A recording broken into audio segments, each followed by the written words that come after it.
Hello guys, कैसे हैं आप? सबको राधे राधे मेरी तरफ से। उम्मीद करते हैं कि आप सब लोग अच्छे होंगे और दुआ करते हैं कि सब लोग खुश हों। मेरी पूरी सारी यूट्यूब फैमिली को मेरी तरफ से राधे राधे। तो आप लोगों को कहानी मेरी कैसी लगती है प्लीज़ कमेंट में ज़रूर बताएं। तो दोस्तों, आज कहानी में बहुत मज़ा आने वाला है। देखते हैं देहाती लड़कियों का क्या कमाल है। धांसू देहाती लड़कियां सिटी में जा कर के क्या करती हैं। बने रहिए कहानी के एंड तक, बहुत मज़ा आने वाला है। आस्ते आस्ते पेट फूल जाएगा आज। तो 3 बहनें थीं इकट्ठी। तो तीनों बहनों की शादी, मतलब वो तीनों बहनों की शादी बनारस से थी वो, और उनकी शादी हुई थी मुंबई में। 3 सगे भाइयों के साथ 3 सगी बहनें। तीनों की शादी एक ही घर में हुई थी। शादी होकर के गई भैया, उस घर में 3 भाई, 1 बहन और 1 सास थी। जिस घर में उनकी शादी होकर गई वहाँ 1 सास, 1 ननद और 3 भाई। इतनी बड़ी फैमिली थी। तो भैया वो गांव की ठहरी तीनों लड़कियाँ। तो भैया सिटी में गई। उन्हें तो कहूँ तो देखो नहीं सिटी को माहौल क्या कैसा है क्या नहीं। तो शादी होकर गई तो सासू ने कही कि कलश नहीं रखो जा दरवाजे पर। कि तीनों भगवान से कही बेटा इसमें पैर मारो और कलश को अंदर गिराओ। नहीं ठीक है भैया। अब जैसे ही घर में पहुंची तो पहली वाली देखी का भौकाल है घर भैया। इतना धांसू हमारे गांव में घर होते तो सब कोई वाह वाह करते। तो दूसरी वाली बोली भैया इतना बड़ा घर, कितना बड़ा, देखो ये तो शाहरुख खान जैसा घर लग रहा है, जैसे शाहरुख खान का घर हो। तीसरी वाली बोली ये तो भैया बड़ा बंगला सा लग रहा है। भाई देखा नहीं था, मायके में कच्चा घर था देहातियों का, तो वहाँ पे ऐसे ही घर था वहाँ पे। तो उन्होंने देखा तो उन्हें अचंभित हुई बहुत, रहने लगी। एक दिन क्या हुआ कि किचन में खाना बना रही थी वो तीनों, अचानक से सिलेंडर ख़त्म हो गया। तो सिलेंडर जैसे ही ख़त्म हुआ तो भैया क्या हुआ, उन्होंने सोचा, और जुगाड़ू बहुत थी वो तीनों, मतलब जुगाड़ करने में नंबर 1। तो उन्होंने क्या किया, उन्होंने सिलेंडर, तो ये बोली, ये पहली वाली बोली तो बाय बाय कर गया सिलेंडर। दूसरी बोली जीजी कुछ जुगाड़ लगाते। तो क्या देखा, सामने भगवान का मंदिर था, वहाँ पे लकड़ियाँ रखी थी हवन करने के लिए। तो दूसरी वाली ने सोची जो लकड़ियाँ उठा लिया। तीसरी गई बज के 4 ईंटें उठा लिया। उनने करो चूल्हा तैयार और वे चंदन की लकड़ियाँ रखी हवन के लिए। उनने चूल्हे में लगाई, रोटी सेंक के सासू माँ को पठा दी। भैया पूरे घर में धुआं ही धुआं। सबने देखो कि ये धुआं कहाँ से आ रहा है, इतना सारा धुआं फैला हुआ है, कहाँ से आ रहा है ये धुआं। तो देखा किचन में जाके वो भैया देहाती अपने देहाती टाइम में लगी हुई पड़ी थी। क्या तो सास बोली अरे गमारो, सिलेंडर था घर में तो तुमने चूल्हा क्यों जलाया, और पहले ही ये बताओ ये लकड़ियाँ कहाँ से लेके आई। बोले लकड़ियाँ सासू माँ वो सामने मंदिर में रखी थी। वो सास बोली अरे भगवान, वो मैंने चंदन की लकड़ी मंगाई हुई थी हवन के लिए, वो तुमने चूल्हे में लगा रखी है। तीनों ने माफ़ी मांगी, सासू से कहा चलो कोई बात नहीं, चलता रहा। अगले दिन क्या हुआ कि टेबल पे खाना परोस रही थी सभी, मतलब पूरी फैमिली को।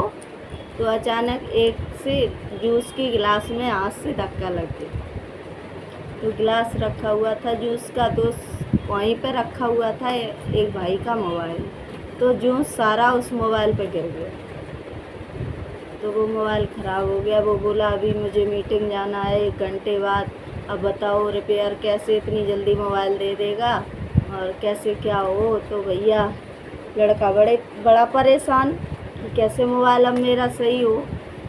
तो उसकी ननद बोली कि आप जाइए और इसे दुकान पर लेके जाइए, फिर दिखाइए, शायद की बात सही कर दे, अभी 1 घंटे में आपकी मीटिंग है। तो वो बोली नहीं, वो मतलब एक देहाती वाली बहू बोली बीच वाली कि मुझे लाइए पतिदेव, उसके ही हस्बैंड था वो जिसका मोबाइल पे वो गिरा था, पतिदेव मुझे लाइए, मैं आपका मोबाइल सही करता हूँ। उसकी नंद बोली अरे देहाती गवारो, इसमें आपकी जुगाड़ की ज़रूरत नहीं, दुकानदार की ज़रूरत है। तो बोली ननन जी आप तो चुप ही रहिए, ननन जी आप तो चुप ही रहिए, मेरी जुगाड़ काम आएगी। भैया क्या किया, उसने ले गई मोबाइल, उसे सारा साफ़ किया मोबाइल को और धूप में सुखा के बैठ गई। 1-2 घंटे तक धूप में रखे रही, सुखा लिया और गई और चावल के उस डिब्बे में उसे बंद करके रख दिया। चावल के डिब्बे में उसे बंद करके रख दिया। थोड़ी देर बाद देखा तो मोबाइल सच में सही हो गया। भैया तो सास ने तालियां बजाई, बोली चलो बहू अच्छा है, अच्छी मेरी घर में बहू आई, कंजूसी करती हैं, इतना बचाती हैं, चलो दुकानदार के पैसे बचे। चलता रहा। एक दिन क्या हुआ कि बड़े वाले लड़के ने मतलब बड़ी बहू से कहा कि आज मैं शाम को कहीं पार्टी में जा रहे हैं, आप मेरे एक ड्रेस पर प्रेस करके रख देना। तो उसने कहा जी बलमा ज़रूर करेंगे। तो उसने क्या किया, बाल सुखाने वाली मशीन नहीं होती है, बाल सुखाने वाली मशीन उसने क्या किया, ली और कपड़ों पे सुखाने लगी उसे, कपड़े प्रेस नहीं की उसने, उस मशीन से सुखाने लगी उसे। भैया देखा क्या, थोड़ी देर बाद करंट लग गया उसके। अब तो वो कहा ओरी मेरी मैया कोई बचाओ मुझे, ओरी मेरी मैया कोई बचाओ मुझे, हमरी तो जान जा रही, हमरी तो जान जा रही, ओरी मेरी मैया कोई बचाओ। भैया बड़ी तेज से चिल्ला रही थी, तो पूरे घर में आवाज़ पहुंची। तो उसने कहा क्या हुआ, बहू को देखते हैं। भैया बहू को भाग के देखने गए, देखा क्या उसके करंट लगा था। उसकी ननद ने जल्दी बटन बंद किया और स्विच निकाला उसे, मतलब तब उससे कहा। तो ननद बोली आप इतनी कंजूसी करती रहेंगी तो मतलब किसी दिन आपकी जान चली जाएगी, आप ये जुगाड़े ही बनाते रहना, गांव वाली देहाती जुगाड़े आप बनाते ही रहना। फिर ऐसे ही चलता रहा। एक दिन क्या हुआ कि भैया उसने क्या किया कि मतलब गांव में तो साबुन से लोग कम बर्तन धुलते हैं। तो उसने क्या किया, एक कटोरा भर के मिट्टी लेके आई और बाथरूम में रख के, मतलब सिंक के ऊपर बर्तन, इतनी सारी मिट्टी रख के वो बर्तन रगड़ने लगी। भैया देहातियों जैसा काम, उसके यहाँ तो मिट्टी से ही धुले जाते थे। तो भैया पूरे बाथरूम ने मतलब उसने गंदा कर रखा मिट्टी से सारा। तो उसकी ननद आई, बोली ये क्या किया, अरे पागलो ये मिट्टी से क्यों धुल रही हो बर्तन। बोले हमारे यहाँ नदिया पे ऐसे ही होता, हमारे गांव में ये है, नदी पे जाओ और पार पे बैठ के और बर्तन को मिट्टी से खूब घिसो, फिर वे देखो कितने बढ़िया चमका। तो हम जे मारे मिट्टी से धोए रहे कि ये बर्तन साफ हो जाए। ननद बोली अरे माँ कहाँ से इन गंवारों को तुम ढूंढ के लेके आई, कम से कम इन्हें ये तो पता हो। एक दिन भैया ऐसे ही करते रहे। एक दिन सास और ननद ने बिठा के उन्हें समझाया कि आप लोग इतनी कंजूसी करते हो, इतनी कंजूसी अच्छी नहीं होती है, मतलब रुपए बचाने के चक्कर में उस दिन तुम्हारे करंट लग गया, देखो किसी दिन आपकी जान चली जाएगी। तो ऐसी कंजूसी किस काम की है, मतलब थोड़ा बहुत सुधार लाओ, थोड़ा परिवर्तन करो। आज मतलब रहती थी गांव में, लेकिन अब तो थोड़ा बहुत चेंजेस हो जाओ, मतलब कि जो सिटी के माहौल है उसमें ढल जाओ। तो भैया तीनों बहुओं ने बैठ के सास और ननद की बात मानी, थोड़ा परिवर्तन लाया, धीरे धीरे वो उसी रंग में रंग गई।